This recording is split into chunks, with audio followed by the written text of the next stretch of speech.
We're at C.H. Jones Field in Wellston for the 99th meeting between the Jackson Ironmen and the Wellston Golden Rockets. And this one is our Telegram Multimedia Game of the Week.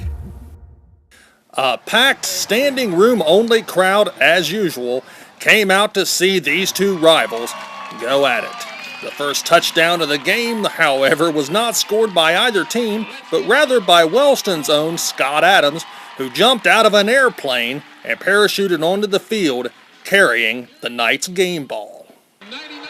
The last time these two teams met in Wellston, it was the Golden Rockets winning to snap Jackson's 19-game winning streak in the series. So without any further ado, let's get to the highlights of this one.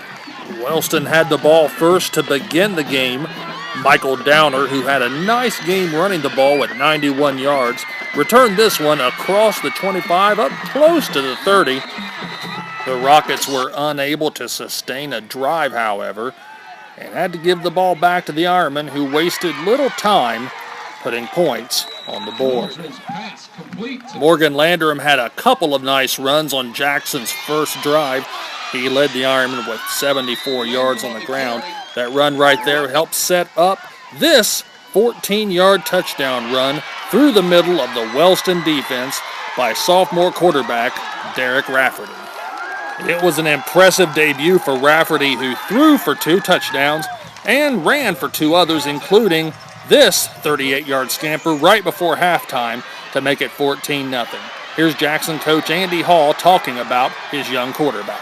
I'm tickled to death for him. You know, and I tell you what, even though times he made mistakes, he didn't get rattled. I was watching his facial expressions to see his mannerisms, to see how he would handle things, and I couldn't have been more pleased of how he handled the game. He got excited when we did things well. He didn't get too down when things didn't go well. So, you know, that's the maturity of a quarterback. That's stuff you can't teach.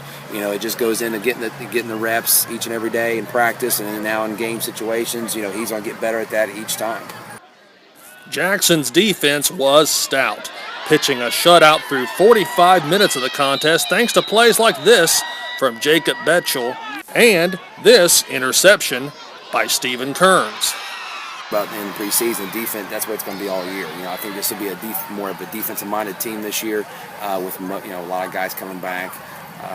You know, we want to set the tone on defense. We want to get field position for our offense, and you have to do that on that side of the ball.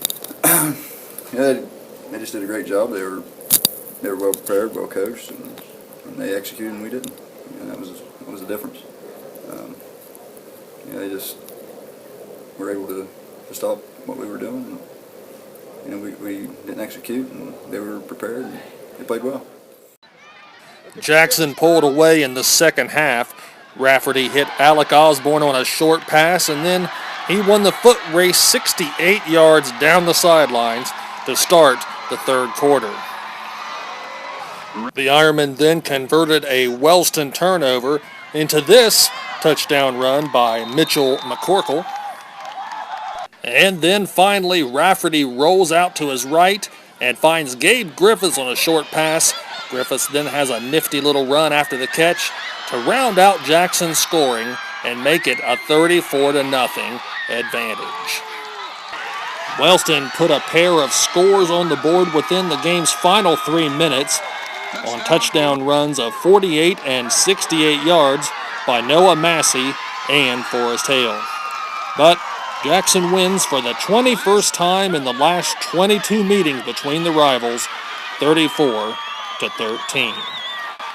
We thank you for watching this presentation of the Telegram Multimedia Game of the Week.